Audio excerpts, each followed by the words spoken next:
ZPTC ఉప ఎన్నికలో పులివెందుల రాజకీయం వేడెక్కింది. కొట్లాటలు, కేసులు నమోదయ్యాయి. అప్రమత్తమైన పోలీసులు పులివెందుల చుట్టూ 3 చెక్ పోస్టులను ఏర్పాటు చేశారు. గ్రామాల పరిధిలో మరొక 6 చెక్ పోస్టులను పెట్టారు.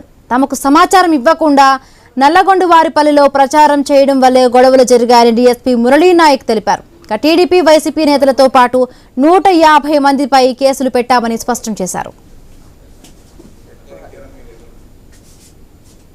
తెలుగుదేశం పార్టీకి సంబంధించినటువంటి ఒక గూటూరు ధనుంజయ అనే వ్యక్తిని ఈ Verpula Ramu alias Ramalingareddy and Hemad Reddy and కొంతమంది వీరంతా వెహికల్లో పోవడము, ఈ కులం పేరుతో దూషించడము, కులం పేరుతో దూషించి కూడా అతని మారణాయుధాలతో దాడి చేయడం, ఇవన్నీ జరిగినాయి ఇక్కడ.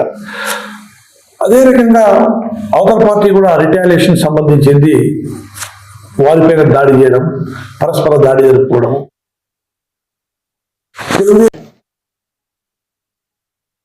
Okay sir.